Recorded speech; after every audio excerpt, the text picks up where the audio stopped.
Well, welcome back to As Told by You. Today we have got John Loveday on, and John and I got to know each other through the Whitmore School not many years ago, but probably 2018, 19. We worked with the Whitmore School a little bit. Brian knows John through Sports. Little League, I guess, right? So it just goes to show that you are never that far separated from almost anybody in Columbia. You know, it's just Very one true. of those towns. So John, my history with you has been in the education space, but primarily not the sort of official school district education space. Talk to me about what brought you to this sort of charter school, online school space, and why is that interesting to you? Yeah. Well, that's a long story. I'm glad we have some time here today.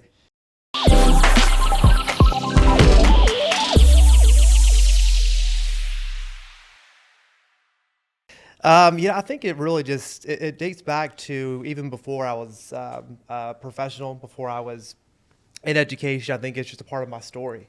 So I guess I'll start there if that's okay. Yeah. So I grew up in a small town in rural Aiken County called Beach Island, where there's no beach nor an island. Anyone who's from the CSRA would know where Beach Island is. But Indeed. quite literally on a dirt road, a little small town, two wonderful parents. But education wasn't something that my immediate family ever achieved at a high level. My father didn't finish high school. My mom didn't finish college. But my dad was a Vietnam vet. He was a drill sergeant here locally at Fort Jackson. And he instilled in me the discipline of the military life. And even though I never served directly, I remember waking up or being woken up on Saturdays and Sundays at 5 a.m., wondering, why am I being woken up on a weekend? And my dad would always say, well, boy, you're burning daylight. We got to get outside. And there's always something to do. But really, I think everyone has an inflection point in their lives, something that happens that changes their lives forever. And for me, that was February 23rd of 1998. And that was the day that my older brother tragically passed away. He was a junior in high school, and I was an eighth grader. And so he and his best friend would carpool to school. And they unfortunately got in a car accident, and both tragically died. And if I were a year older, I'd have been in that car. Wow. And so from a very early age, I was 13 years old, going on 14, I became very self-aware of my own mortality. And I knew at that young age that life doesn't last forever and that our time is truly limited. And so from an early age, I was really focused on making sure that I make the most of every day, that I set goals, that I work hard, that I achieve something that I could be proud of. And I'll be honest, as a young person, I think that I cope with a lot of my my fears, my loss, my grief through setting goals. I was hyper-focused in school, wanted to be a first-generation college graduate, and I did that at USC here locally in Columbia. And it took me a long time to, I think, really learn to love the thing that I wish never happened to me. Mm-hmm. I think a lot of times when people have tough things happen in life, they want to feel like a victim, and sometimes that's a natural human emotion to want to feel like a victim. But I learned to love that thing that I wish never happened to me because it changed my perspective. It made me humble, I hope. It made me realize those things can develop you. They can challenge you. They can show you that, again, life is short. And so I think that was really my path to my career and where I am today, is all those things that happened in the past. And so when I came to USC, I had no idea what I wanted to study. Again, first kid to go to college in my family. And I've always loved history. And so I ended up majoring in history, ended up being a history teacher, mainly taught U.S. history. Really loved that. But I would say maybe year one, year two, I was already pretty burnt out. Teaching's a very, very challenging job. And sadly, a lot of teachers don't get the support they need. And I was one of those teachers. And so I remember going to my wife, Amanda, and saying, hey, look, I'm not a quitter, but this is really, really challenging. And what should I do? And her advice was, let's give it one more year. So I did that. After another year, it wasn't much better. And I said, okay, well, what do I do now? Do I go back to school? Do I get a business degree? Do I change careers? What do you think? And so we talked about it. And just as life happens, a door opened. At the time, Amanda was working at South Carolina ETV. And they were covering a story about virtual schools. This was some 15, 16 years ago. It's been a while. And she came home and she's like, hey, look, there's this really cool concept that's really, new and innovative that's opening in South Carolina. Maybe you should explore this.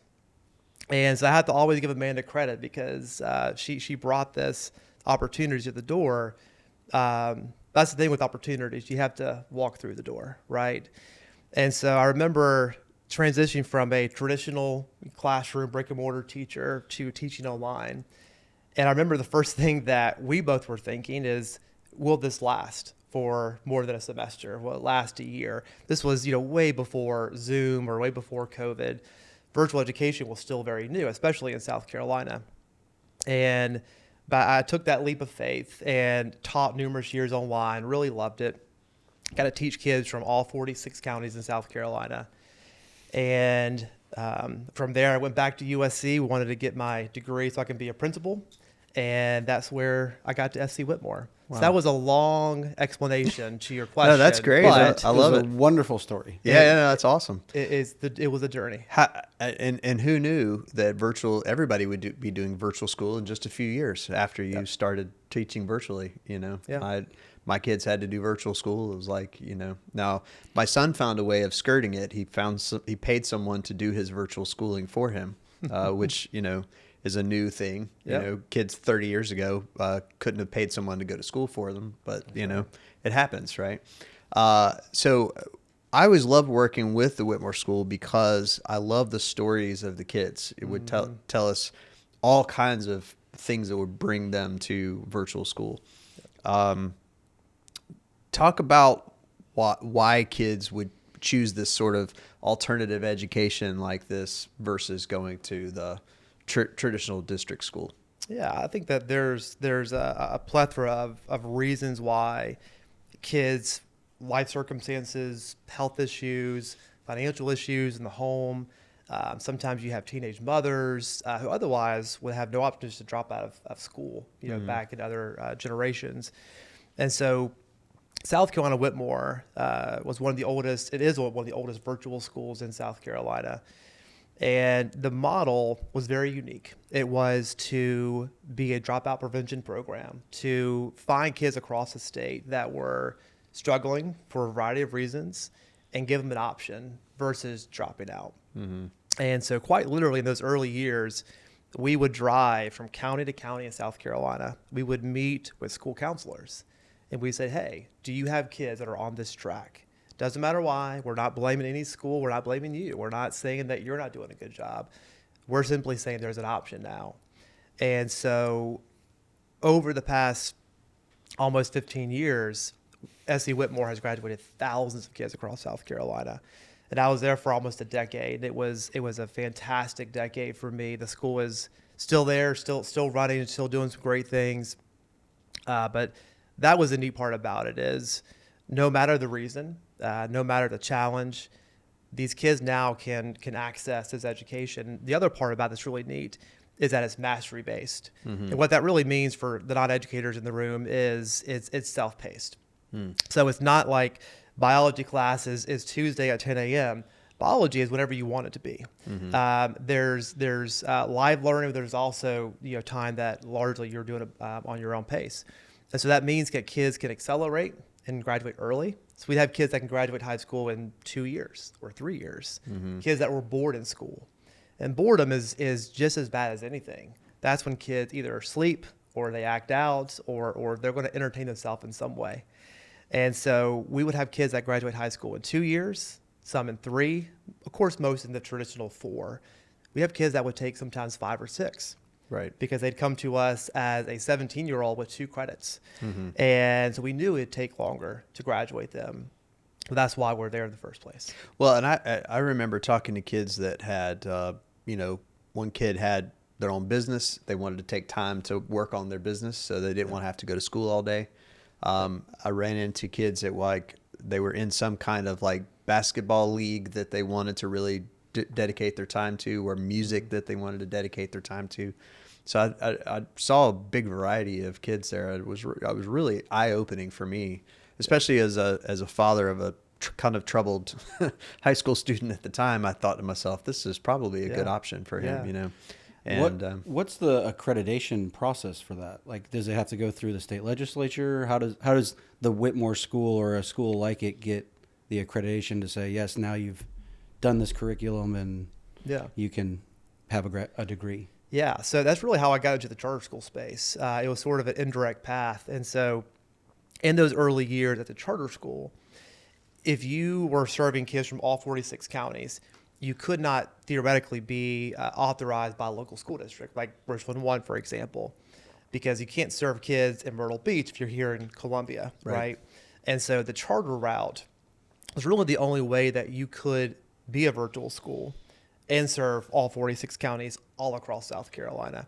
And so when I came to the virtual school space, it was a charter school. But really what drew me to the virtual school sector, sort of the charter school sector, was the virtual school aspect of it. And so because it's a state accredited public charter school, that's how the school can operate and kids can get a diploma and so forth. My favorite story about SC Whitmore was, I think it was maybe my 4th or 5th year there.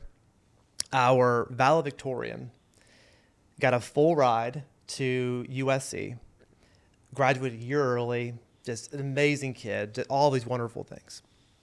And our salutatorian was a 20-year-old mother who had a 1-year-old, graduated 2 years late.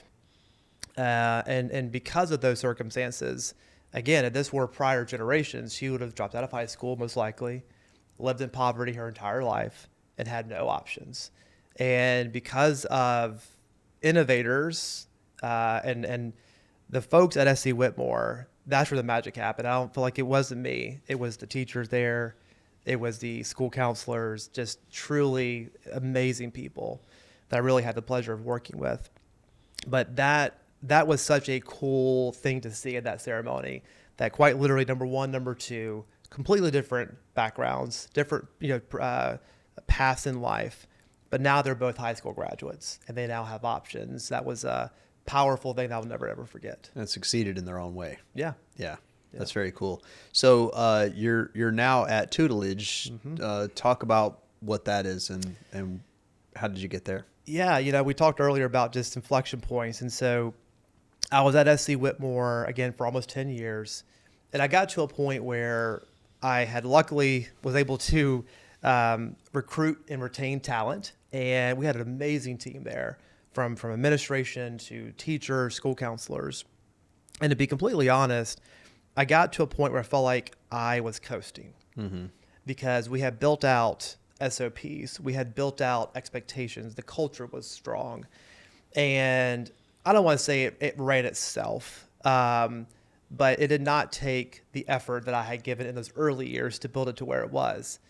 And I know for a lot of people, that's where they want to be in life. They want to get to a place where it's easy and they coast and life is good. But again, that's never been in my DNA. And so again, I had that reflection point. And again, going back to Amanda, we had a conversation about, what do I do? Do I go back to USC and get a PhD and maybe go the superintendent route? Because that's where most educators see your growth trajectory. And the more I thought about it, I've always sort of been that fish that swim upstream and always kind of proud of doing things my way. Even though it's not always the right way, I'll try to do my best where I can. But I decided that taking that traditional route wasn't me. And so I said, okay, well, let's just go out and let's get other experiences. Let's learn and grow. And what's meant to be long-term will show itself, right?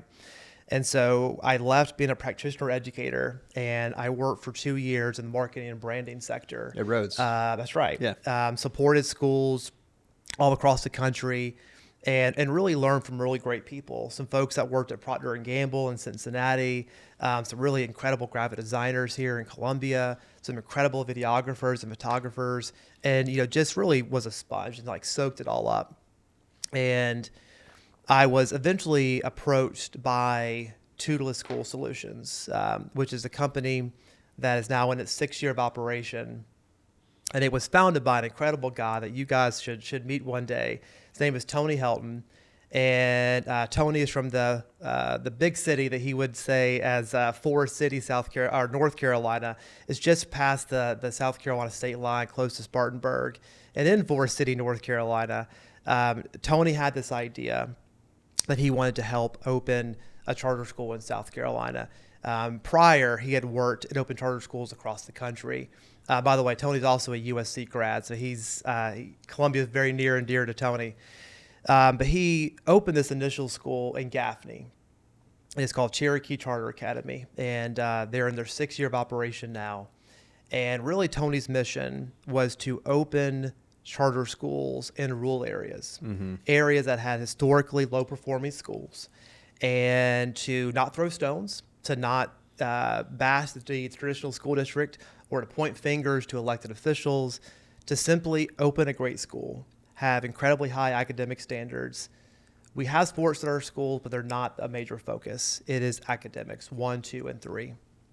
And so Tony brought me on 3 years ago now to help grow what we're doing. And we now have 5 schools across the state. Yeah, that's amazing. I was noticing and just, of course, because this is what I notice, that there's a lot of use of videos to help to explain, what the purpose of the school is. Talk about that a little bit, because that's something I feel like traditional schools do not do well. Yeah. They do not tell their story very well. That's right. So talk about that as far as with those charter schools and why the use of video quite so much. Yeah. And they're all very well viewed, by the way. Yeah. Thousands of views on each of these videos about a school, which is interesting. Yeah. We know the power of telling a story. I think that's something that a lot of times in rural areas, there's not always as much hope or optimism in the rural areas. I think a lot of times you get stuck in this cycle. And being a kid that grew up in a rural area, as well as my business partner, Tony, is really personal to us. And we know the mentality of small towns, and we know how to navigate through those areas to not insult, to not belittle, but to challenge. And I think to show folks that there's a big world out there, and pretty much your trajectory is going to be based on education, right? Yeah. If you get a good education, you have so many opportunities. If you don't, you're not going to have a whole lot. And so we think it's important to have really high quality videography, photography, to make sure that our brand is really, really tight and consistent. I think folks need to feel proud of where they go to school. They need to know that our standards are really, really high. And I think it's just sort of the saying, if you look good, you feel good, right?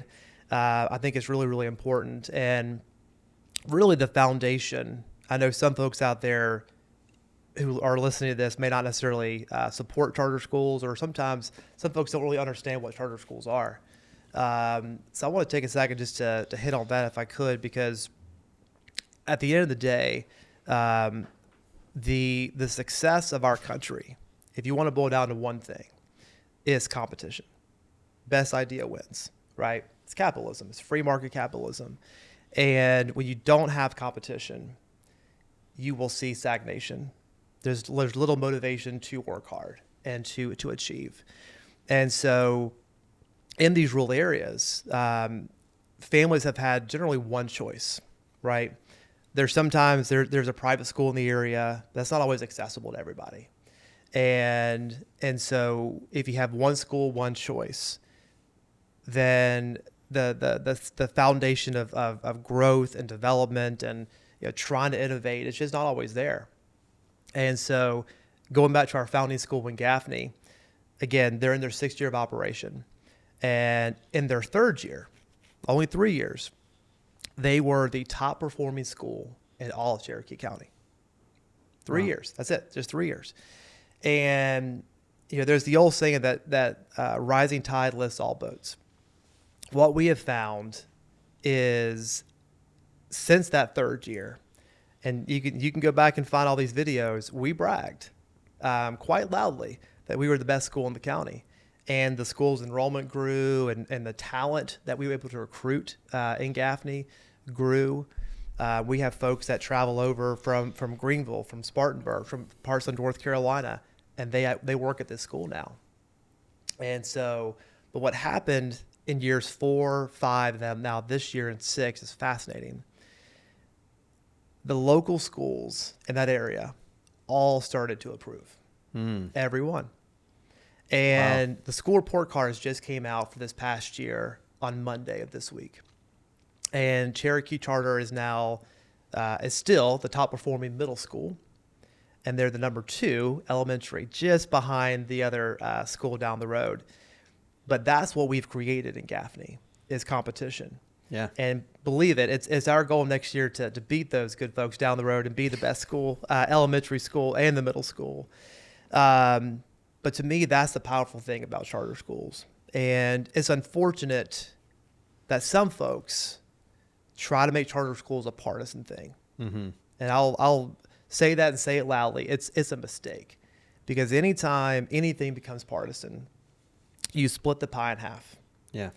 And folks will have their mind made up one way or the other, and people stop listening, right? And if nothing else, I'm here to tell you, charter schools are creating an environment of competition because parents have a choice. If this school's not serving your needs for whatever reason, you can go to this school or that school. And you can do it without a tuition, without cost. It's a public entity. And it's a powerful thing. Well, so for those people that don't really understand the difference, like what is my child going to experience at a charter school versus a traditional school? What would you say the primary difference is between a traditional district school and a charter school? Yeah, so every charter school is different by design, right? So some charter schools have a language immersion focus. Some have a STEM focus. Our schools are considered a classical education, right? So it's more of, we want our kids to pick up a physical book. Technology's great. Technology's fine. Nothing wrong with that. But we make sure our kids have PE every single day, not just one day a week. Most schools in school districts across South Carolina give PE 1 day a week now, one day, which is insane. Our kids have art and or music every single day. We don't give homework. We have a policy at our school, no homework, because there is almost no evidence that homework helps. Right. None. All homework does is it creates resentment. Kids start to hate school because they're like, man, I've been at school for 8 hours. I got to go back home and do more. And it assumes the kids will go home and do it the right way. Or 3, it assumes that there are parents in the home that are able to help and willing to help, right? Or that the parents are doing it. Correct.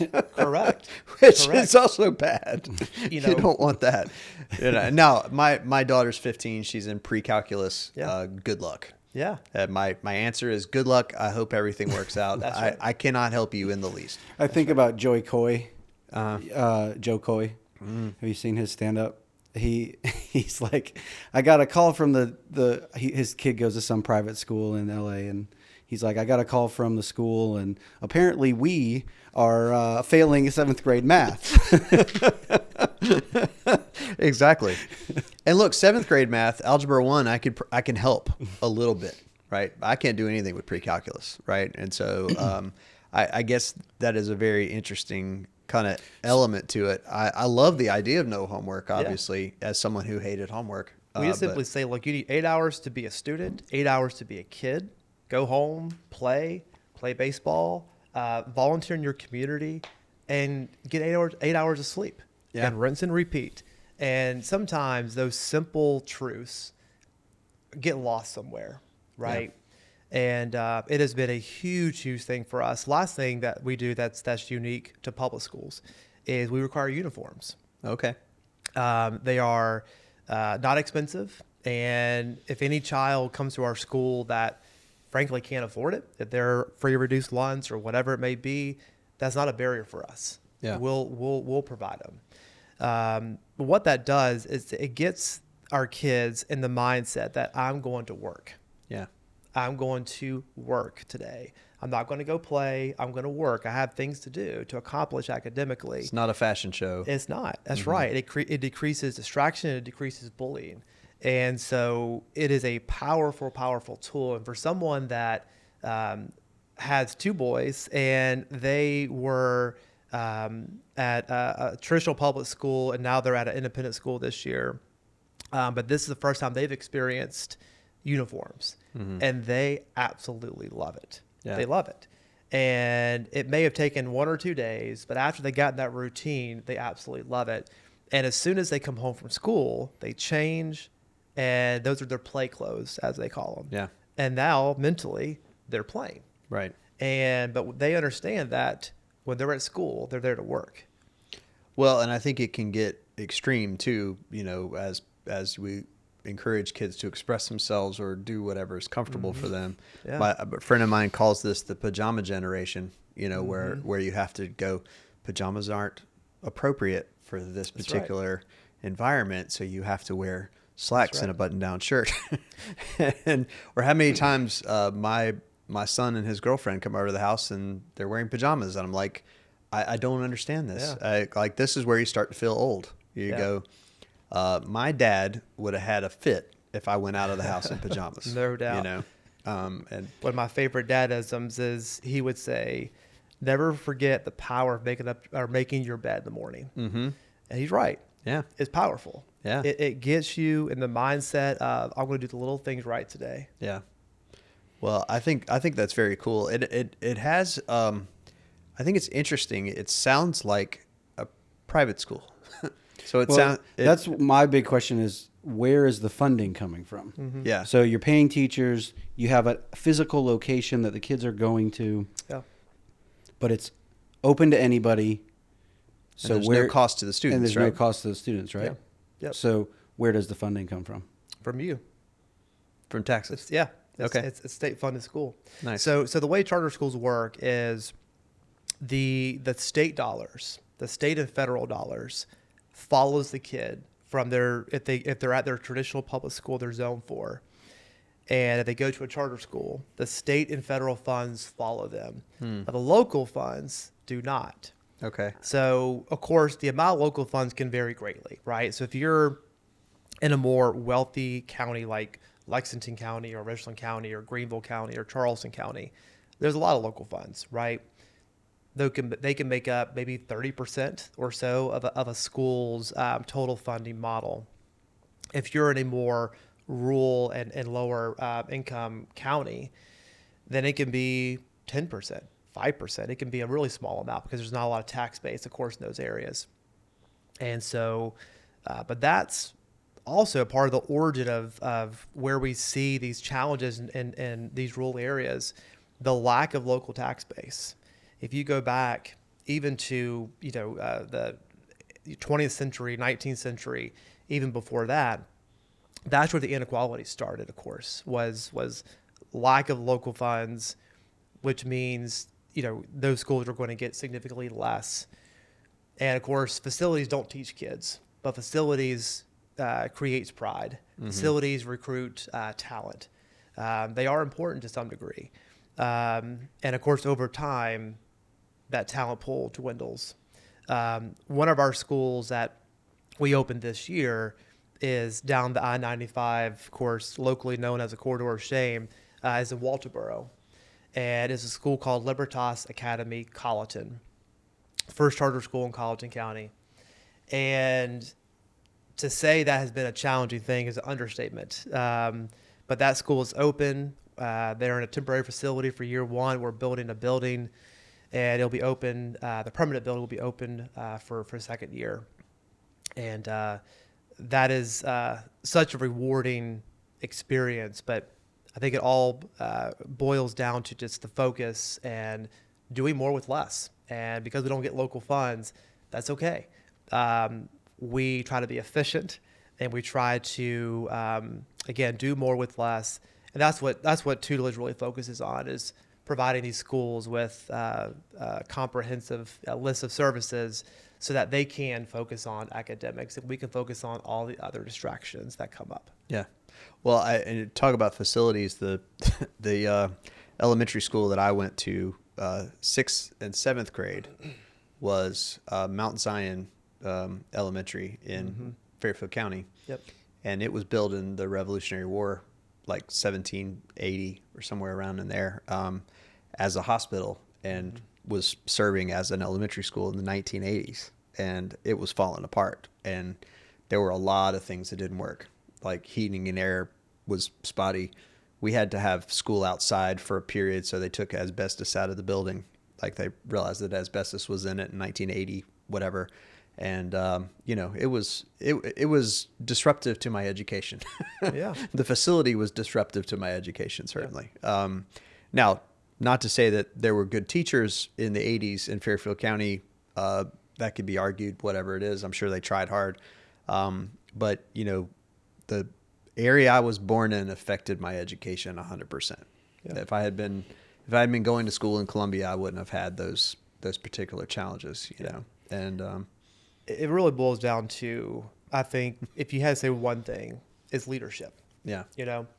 At our schools, our schools are, again, located in Gaffney, Boylan Springs, Greenwood, Lancaster County, and Colleton County. Right. And we have 9 more schools in the pipeline, so we'll have 14 in the next maybe 4 to 5 years. And, we put huge amounts of energy towards recruiting our school director. Mm-hmm. And we purposely didn't call this person a principal. They are a school director. Mm-hmm. Because principal a lot of times sounds just a very academic, focused position. Yeah. And this person is more of a school CEO. Right. We actually considered that title too.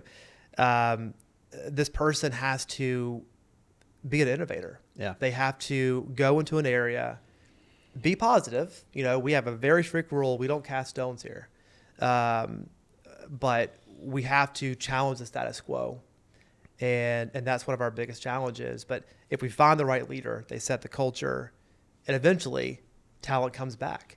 Right now in our school in Colleton County, we hear so many stories of really great teachers, talented teachers that commute from Walterboro to Somerville, from Walterboro to North Charleston, from Walterboro down even sometimes to Beaufort or Hilton Head. Right. Because they want something different. Mm-hmm. I think is a very human instinct.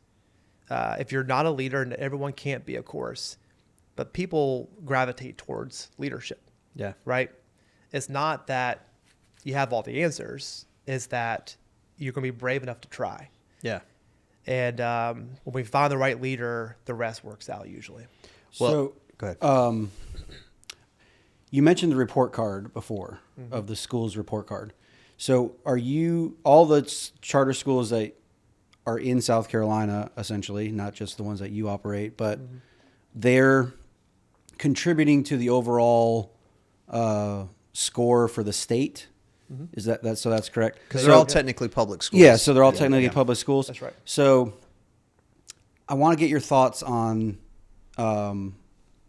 Mississippi. They were recently, in the late high 40s in terms of their ranking, and now they're like 16 across the nation, and they've really put emphasis on education and changed a lot of things around their state to elevate it. Yep. One of the things I think was they were forcing reading standards. So if you are in 5th grade but you don't read at a 5th grade level, you have to stay in 5th grade. Yep. And it forced kids to be like, okay, I better start learning how to read in order to move on. What do you see the strategy for South Carolina elevating their numbers? Great question. Because I get a lot of feedback because I got relatives in California where I'm trying to pull them here, and they're like, oh, well, the education is so much better. I'm just like, well, is it really? But, when they do the rankings, we're not super high yet. Yeah. It's a great question. I think we could have an entire podcast just on that one question. Again, as a history teacher, I always go back to history. South Carolina, almost as any state in the country, still has economic, physical, and emotional scars from the Civil War. Mm-hmm. Deeply. 100%. Deeply. And, as someone who grew up here, and my mom's from Georgia, my dad's from Tennessee, so all in the deep South, it is a very, very fresh wound. And think about it, it's been 160 years, exactly 160 years this year. And for so many people, it is still incredibly fresh. And so from the Civil War, you see pockets of, again, poverty. You see pockets, as they call it, the Black Belt, which really is all across the South, where post-Civil War, the migration of newly freed slaves and where they settled in those areas. You can see it all the way from South Carolina all the way to Alabama, Mississippi, and so forth. I think our biggest challenge is what I refer to as the poverty pimps. And I get that same look when I say that to most people. I love it. I'm tracking. I love a good term. I love a term. A poverty pimp, for those folks that may not know what that means, is someone who currently benefits from the system as is currently standing. And that can be the local mayor. It could be, sadly, a pastor, local pastor. It can be a local judge. It can be the head of the local school board. Anyone in power, right, at any community across South Carolina that doesn't want things to change. Because by all standards, they're doing great, right? They're living in the beautiful antebellum home and in these rural areas across South Carolina. They're driving the nice cars. They're doing really well compared to most people. And so their desire to see change is basically nil, right?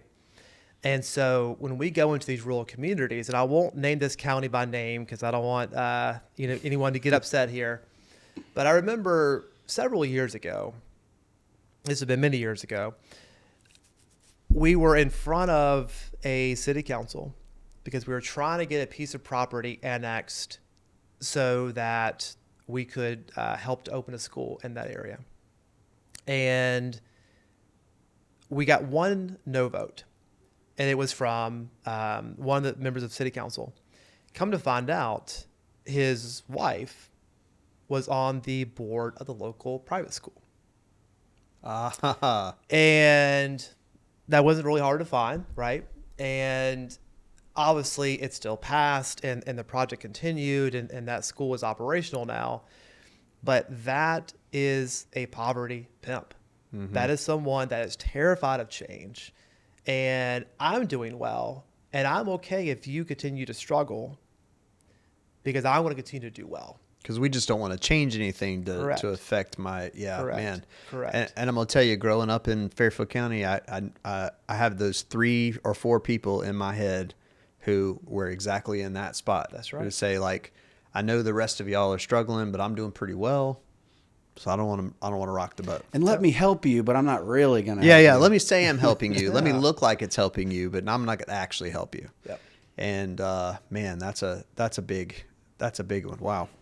I never really thought about it that way, but you're absolutely right. And in So- every one of these little towns, you have the big mansions. So popping the poverty pimp, that's the key to elevating the education or sidestepping it in some way. Sidestepping. Yeah, Right. I think it's the first step. I think that sometimes you have to either sidestep or you have to find a way around that person or group of people. But I think once people in that community get a taste of success, right, of what else is out there, a lot of times these areas too is we are met with a lot of skepticism, right? And I think that's probably fair Right. to a large degree. We have to prove ourselves that we are going to deliver a great school, that you can have a really high performing school in the big town of Gaffney. And it will give me immense pride, I hope in the next year or two, that Libertas Academy Colleton is the highest performing school in Colleton County.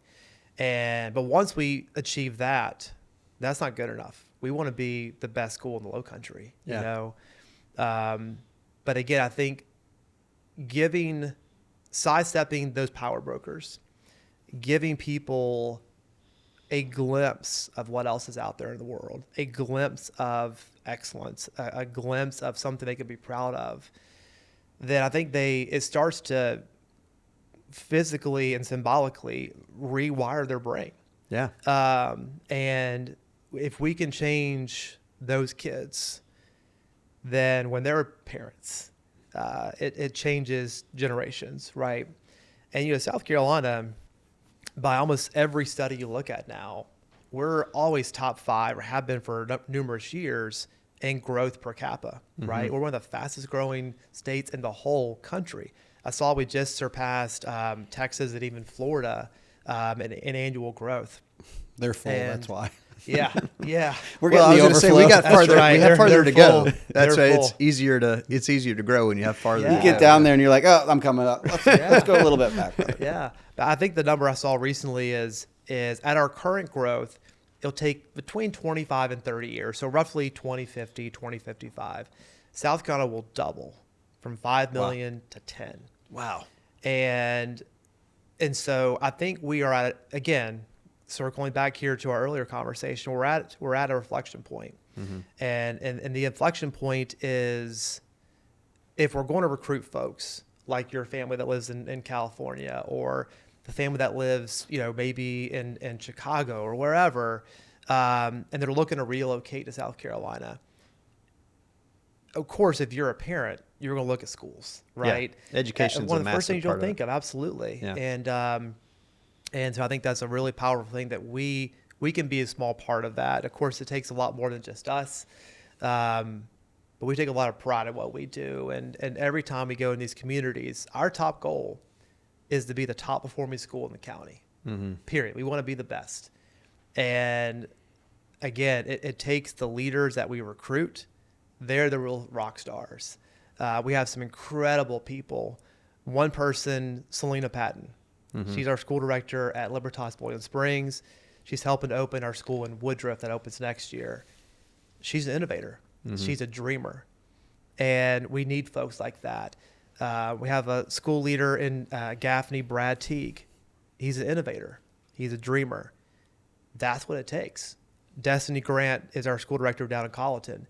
She's also a dreamer. Yeah. It wouldn't be possible without those folks. We want to put our schools in position to be successful. Yeah. But they have to choose to be successful, just like we do.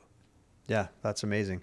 Well, we've done a good bit of work in Fairfield County with United Way, and J.R. Green, as the superintendent in Fairfield County, has done some amazing things to innovate in that school district. And, they're the first ones that I ever saw build a teacher village where they have houses for teachers to live in so they don't have to make that hour-long commute to teach in Fairfield County. That's right. I think the leadership is a giant piece of It is. of what makes it. So you're from Beach Island, so I guess you went to Silver Bluff High School. So my wife graduated from Silver Bluff High School as well. I did not know that. 92. Okay. So before your time. I was but 2002, so just a decade. Just a But, decade before your time. I did not know that. She's from That's Jackson. Good to know. Okay. So I I went never to would Jackson Middle School. So, I never would have heard of Jackson if I hadn't met her. But It's anyway. close to the bomb plant. Yeah, that's right. The bomb SRS, plant. That's right. So- Yep. That's what people call it down there. Uh-huh. So if your granddaddy probably worked at the bomb plant. He That's probably probably, Yeah, very likely. Yep. And Jackson sprung up as a gas station, Yeah. right before you get to SRS. Yeah. You had to have a gas station so you could fill up on the way home. So I guess USC brought you to Columbia. What keeps you in Columbia, considering you don't have any schools in Columbia at this point? What keeps you in Columbia? Well, we will. We're opening a school most likely in 2 years. Fall of 27 is our goal. And it will be, we don't know the exact location yet, but it will be in an area that does not have high performing schools, an area that is generally going to be lower on the income spectrum. And it's going to be in a place that no one has ever put a charter school before. I can tell you that. So it's going to be a really fun project. What keeps me in Columbia, Columbia's changed a lot since 2002 when I first came here. I remember coming here, and Columbia was a big city to me. I quite literally remember seeing a parking meter and not knowing what it was. Wow. That's no exaggeration. And it's free parking in all of Aiken County. You don't go anywhere in Aiken County where you have to. There are no parking meters. Yeah. Exactly right. Yeah. I have a lot of friends that, after college moved off and live all across the country. For me, Columbia was a place that, again, it changed my life. It's where I met my wife. We got married on the Horseshoe at USC. We have deep roots here. To me, Columbia, which is not perfect, as no city is, but Columbia has always had the good mix of it feels small and local and approachable, but it's big enough, that you have some bigger city benefits, to it. But Columbia has grown and improved in a lot of ways.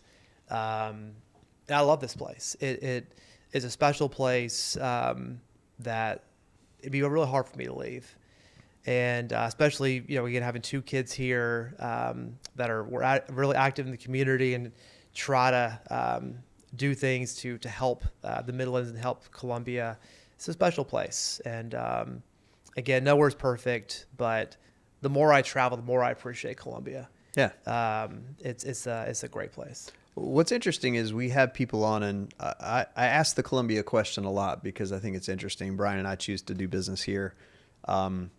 We had Oddity Bustles, who is a city council person, on, and she was talking, she was obviously pro Columbia since she's on city council, but she got a lot of comments on Instagram about, what are you talking about? This is not a good place to do business. This is not a good place to live. And I find it so fascinating that the people that have a positive mindset about it, they come on and talk about the inclusivity. They talk about the opportunity. They talk about, how it feels like home. Those are the people who are successful here. Yeah. And I find it fascinating that mindset really makes a big difference. Yeah. I think a lot of times, the victimhood is an epidemic in America right now. Really, I think across the world. Anytime something bad happens to somebody, they want to retreat and they want to feel bad for themselves to be in that situation. Again, I think if you travel more, to me, one of the greatest things we can ever do is travel. The old saying is that if you don't travel, you're living the life. And if life is a book, you're reading one chapter, right? The more you travel, and it can be internationally, it can be here in America, it can be locally, it changes your perspective. And so if you don't appreciate Columbia, come take a ride with me sometime across the state. Because he knows every county. I do, I've been to all 46 and go to quite a few on a regular basis. And so you will appreciate the three rivers. You'll appreciate the access that we have a great local airport. You'll appreciate the fact that we have some incredible local sports. We don't always win as much as we want to in our Gamecock sports, but we are competitive as much as we possibly can be. But there's a lot to love. And, again, if Columbia was not growing and I think heading that right direction for the past 20 years that we've been out of college, we wouldn't still be here, honestly. But it does have good energy, and it is doing some great things. And as long as it's doing that, we'll still be here. Well, and that's what we found. I mean, it's obviously we wouldn't be doing it here if it didn't work. Yeah. I remember one of the things that I did to kind of ground my children in their privilege is to take them to Winsboro and give them a little tour. Yeah. Just like this is where I went to elementary school. Yeah. Now, I had 3 elementary schools. So I went to Gordon Elementary, I went to Everett Elementary, and I went to Mount Zion Elementary. They were all two years. So you do, first, second, third grade at Gordon, and you do 4th and 5th grade at Everett, and then 6th and 7th at Mount Zion, Yep. and then a junior high school, and then a high school. So I went to 5 schools, over the course of time. They were all terrible. Now the high school was great because it was brand new. So I don't know, we were the first class to go all the way through Fairfield Central High School, as it was. But, once my kids start to complain about their school or about the scenario that they're in, I just take them to Winsboro and say, Yeah. take a look around. This is where I grew up. Right. And that stuff matters. Yeah. It's the little thing. I think as a parent, we have to be very, very intentional with everything. Yeah. It's a huge responsibility, to raise a kid, obviously. And one thing I never let my kids say, and it may sound silly to some people, but they are not allowed to say I'm starving. Mm-hmm. Because there are folks across the world that quite literally are starving. They're really starving. And it's a small thing. It's a pet peeve of mine. I'm sorry I'm getting emotional, but it's really important to me. And so when they're hungry, they can say I'm hungry. Mm-hmm. That's fine. Say it. But we draw a line, because again, going across South Carolina, there are folks that truly do struggle. Yeah. And there are folks that want more. They don't know how to get there. Like they don't know what more is. They don't know, and they're willing to work hard.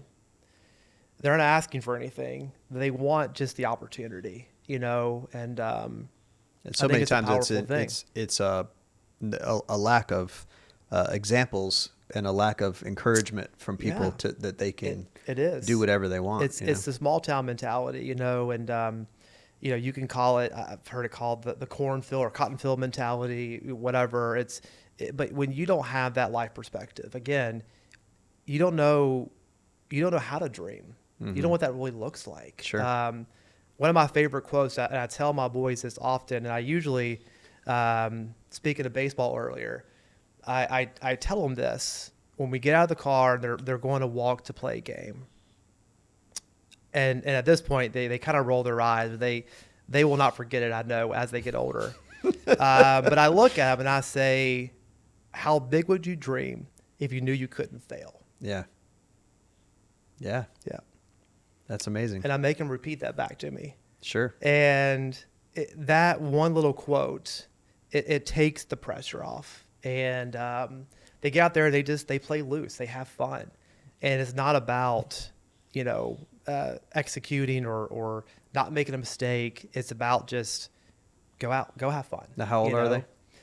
10 and 8. Wow. 10 and 8. Yeah. Yeah. Right in the thick of it. Yeah. Yeah. But I think, that's what I think so many folks across our state, they don't hear that. Mm-hmm. And they don't even comprehend that's a concept.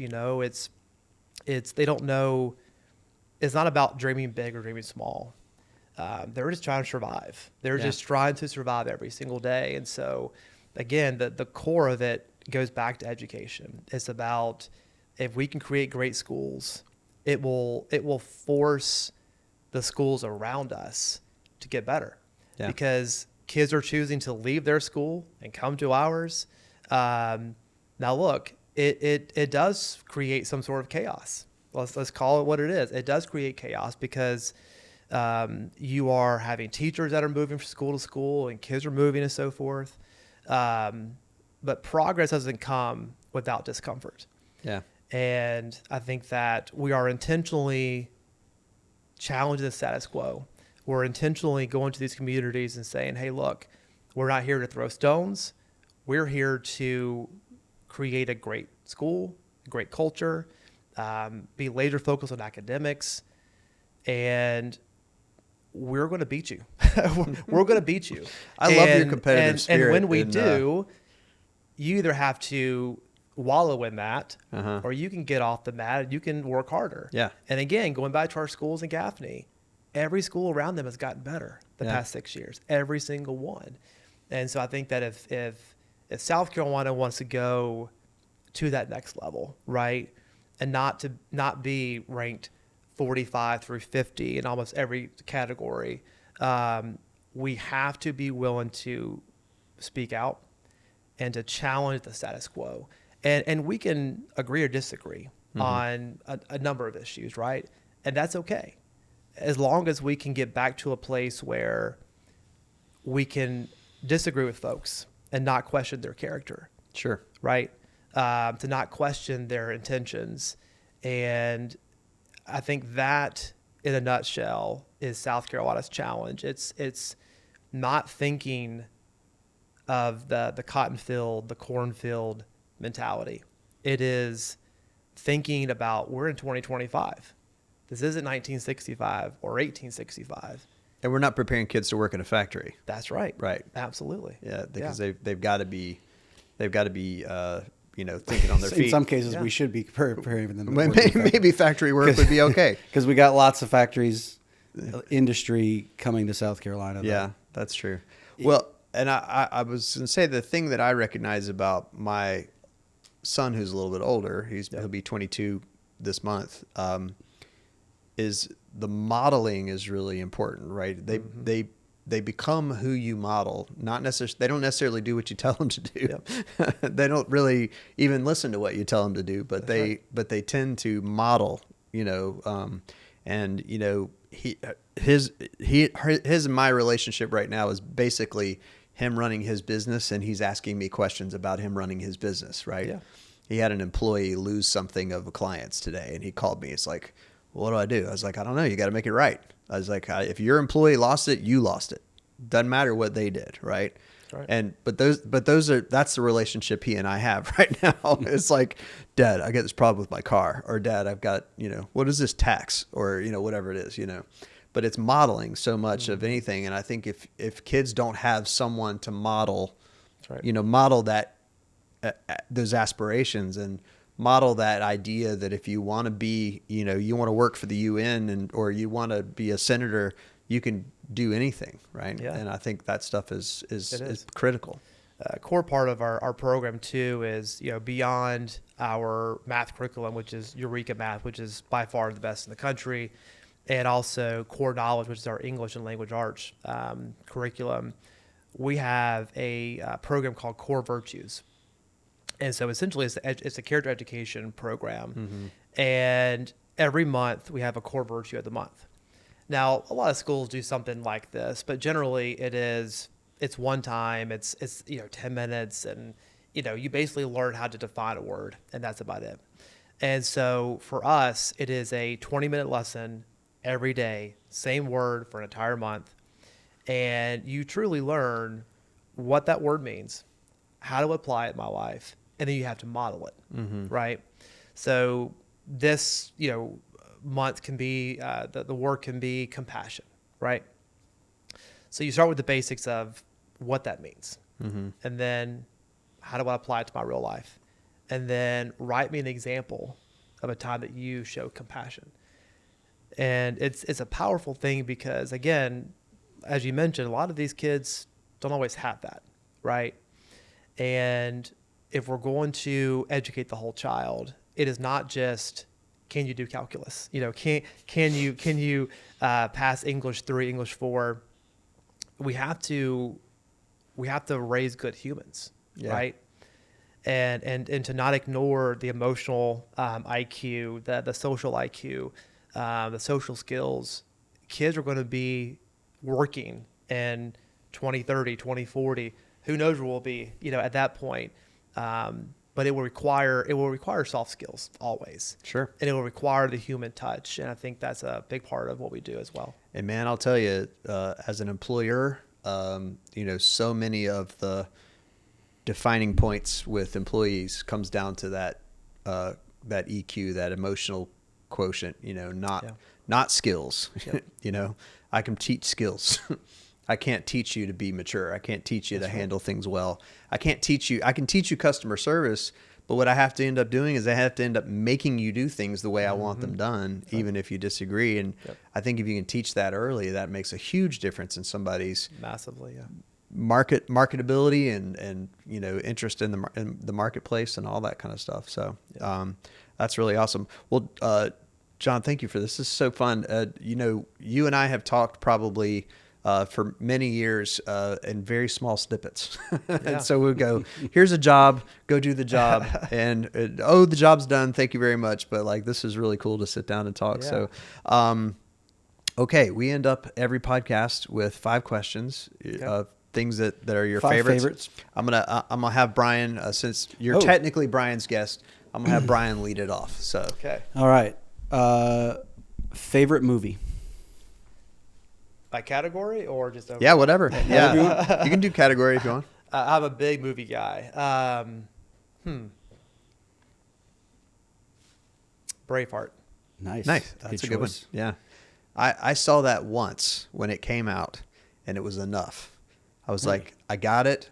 This is a tough one to watch. So I've watched that freedom scene because that's what Dave Ramsey used when people come in to yell that they're debt free. But other than that, I remember loving it. But like, it was a tough one for me to watch. So that's great. Favorite music group or genre? Ooh, also love music. I was a big music guy in high school. I was actually, not to brag, guys, but I was in the 1999 Macy's Thanksgiving Day Parade in New York City. All right. I was the drum major for my high school band. Very good. To show you the time span that was in, we were behind Austin Powers, and we were in front of Christina Aguilera. Whoa. So there you go. Very late 90s, right? That's a hot 2 things right there. It was. Yeah. Man, I can listen to quite literally back to back MGK, Mozart, Dr. Dre, Garth Brooks. I mean, Sure. it doesn't matter. I just love music. I love good music. It makes me especially proud, especially my youngest son is a music guy. Nice. He can memorize songs. He's playing instruments. It's really, really great. Probably not the best answer to your question, but I would say all the above. If I had to listen to one thing, I guess it would definitely be Enya.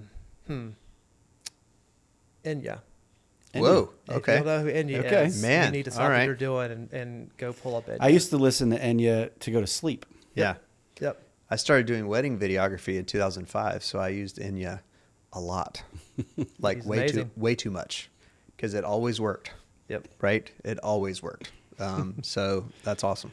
Favorite book? Other than the book that's sitting beside you that we haven't talked about. Yeah. I have a quote I want to share as we wrap up. Yeah. It's hard to say one. I would say that the best book I've read this year is Unreasonable Hospitality. Okay. That needs to be on my list. I've heard Yes. that 2 or 3 times. Yes. I'm reading it through Elaine. Are you? Yeah. Yes. That's It's good. incredible. Yeah. It essentially is a story of a lesson in Madison Park, which became the top rated restaurant in the entire world. Right. It talks about just their growth and the culture they set. There's so many things that vibe with what we do at Tutelage. And I loved it. I think I highlighted 3/4 of the book. It was incredible. Cool. Well, since we're talking about quotes, what quote do you want to talk about from Matthew McConaughey? So no plug for Matthew McConaughey. He doesn't need plugs, but has a great, fairly new book called Poems and Prayers. And, again, raising 2 boys, I think especially in the world we live in these days, that is hyper partisan. Tribalism is such a challenging thing in our nation right now, and trying to raise boys that can see a situation, think about it, form their own opinion, even if it's different than mine, that's okay. And to be able to defend what they believe in, but also have compassion for other people that think differently. is hard. It tough. really is hard Yep. to do that. But what I want more than anything in my life is to raise good men. So this is a very short quote, but it goes like this. It says, "There's a big difference between a good man and a nice guy. A good man stands for certain ideals. And when those ideals are contested, a good man is not a nice guy." Wow. And Did he attribute that to something, or is that his idea? that's him. Good gracious. That's him. You didn't know McConaughey was a poet, did you? He's a genius. Well, I did read Greenlight, so Did you? Greenlight is another good one. I had Okay. a, Very good one. he's Yeah. he's definitely deeper than he looks. I need He to do is. some more He biographies. is. I think that's great. I've always been a huge fan. Total Recall is good, but really long. Yeah. But, you know, a nice guy is great to have a beer with, right? Yeah. He's fun to hang out with, talk, whatever. And that's fine. That's fine.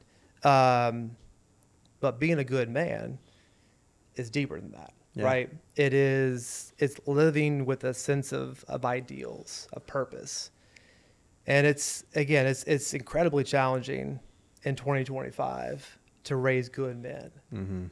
And the work I do is very near and dear to me, obviously. It comes from a place of personal experience and passion. But that's secondary. Raising two good men is my top priority. And I hope one day when I'm old and gray, if those two kids live by those ideals, then it'll be success for me. Yeah, that's awesome. That's great.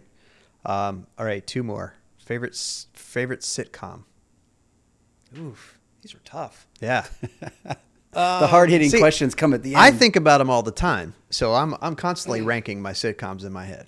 So All right, I'll give you my favorite from my childhood and then my favorite today. okay. perfect. All right, childhood, Party of Five. Wow. Okay, cool. Yeah. Yeah, that's awesome. Yeah. I don't know that I ever watched that one much. I watched probably enough episodes to get it, but I don't think I ever watched Yeah. that one. Yeah. All right, what's the current one? Solid cast. If you go back and Yeah, Did yeah, you go yeah. back to back and watch Dawson's Creek before or after whichever one it was on? You know, I was not a big Dawson Creek guy. Yeah, that's no, good. no, but Party of Five was great. And man, today, I don't watch honestly much TV as I used to. Yeah. Just with work and how much we're growing and kids. I might watch snippets here and there. I'm not a big fan of the mindless TV either, so it's not my thing. I guess we can't say The Office or Friends is new because Sure, you that's 20 can. years old now. Sure, so. those aren't current, but yeah, that's you can say that. Favorite's favorite. Yeah, there you go. There you go. I just recently moved The Office above Seinfeld. Okay. For me. Yeah. But yeah, there's a lot of great 30-minute shows going on right now. They're not necessarily sitcoms in the traditional sense, but there's a lot of those 30-minute shows that would have been sitcoms in the 90s or 2000s. It's going on, on HBO and Netflix and those things that makes it. And I'm a huge fan of mindless TV, so it's interesting that we can have. Brian and I talk about this all the time. Like 9:30 on is my TV time. Yeah. So I don't go to bed until probably midnight sometimes. So I watch a lot of TV. So And I don't. like more than I should. But when I was in high school, TV was the devil. Like the way that we treat social media right now, my parents treated TV that way.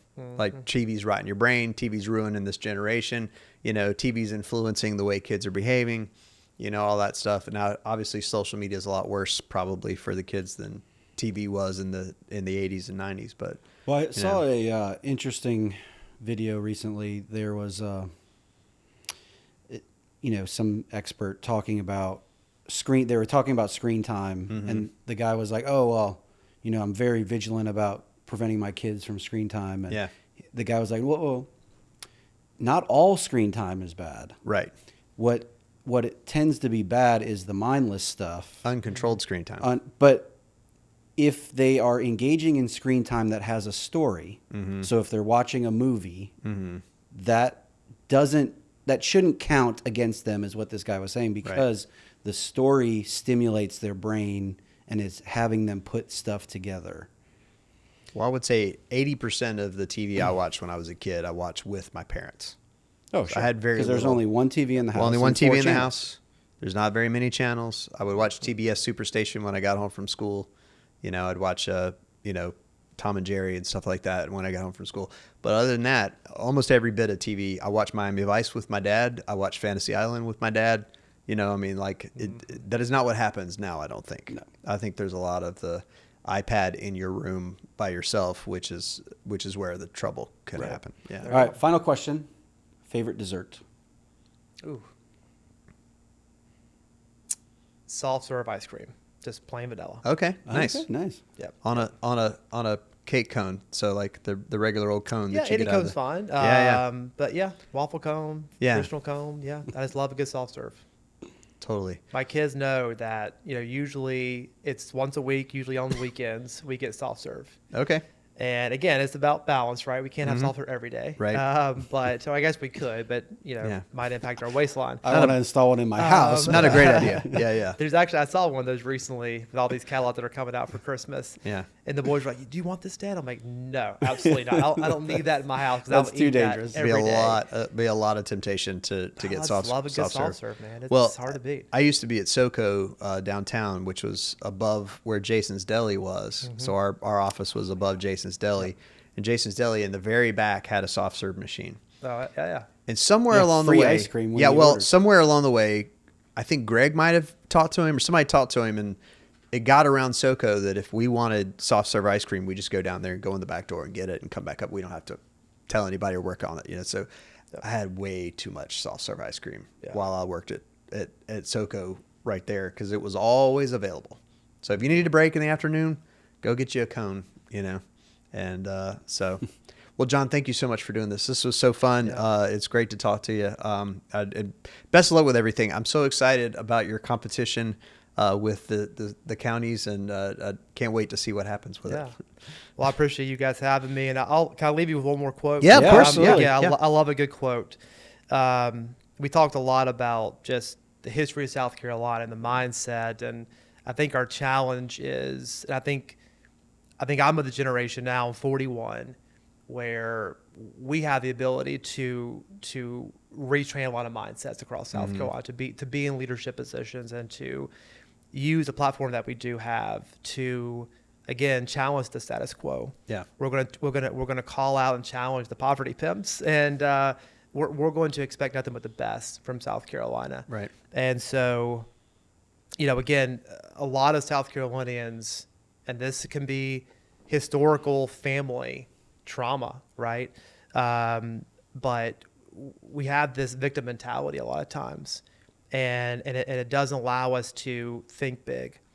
And so one of my favorite quotes is, "What punishments of God are not also gifts?" And that is actually a quote by Tolkien. Okay. But by calling punishments gifts, we're not denying the pain. Like we're not denying the hardship that is there. But it's an opportunity for growth, for self-reflection, for humility. And that's why I enjoy what I do. It's just going around South Carolina, and navigating some very, very challenging waters. Folks that don't want change, don't know what change means, are uncomfortable with the concept of anything coming that's not known.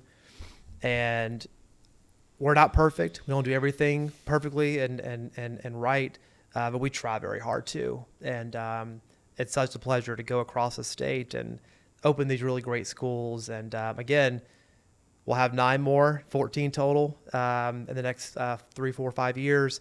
And we will have a school here in Columbia, in Richland County, in the next couple of years. And so I love to come back if that's okay. And absolutely. Tell you guys more about that school that will be local. And it will be a school that I will be proud of and I'd be willing to send my own kids to. And I think that is the large endorsement I can possibly give any school. Yeah, that's amazing.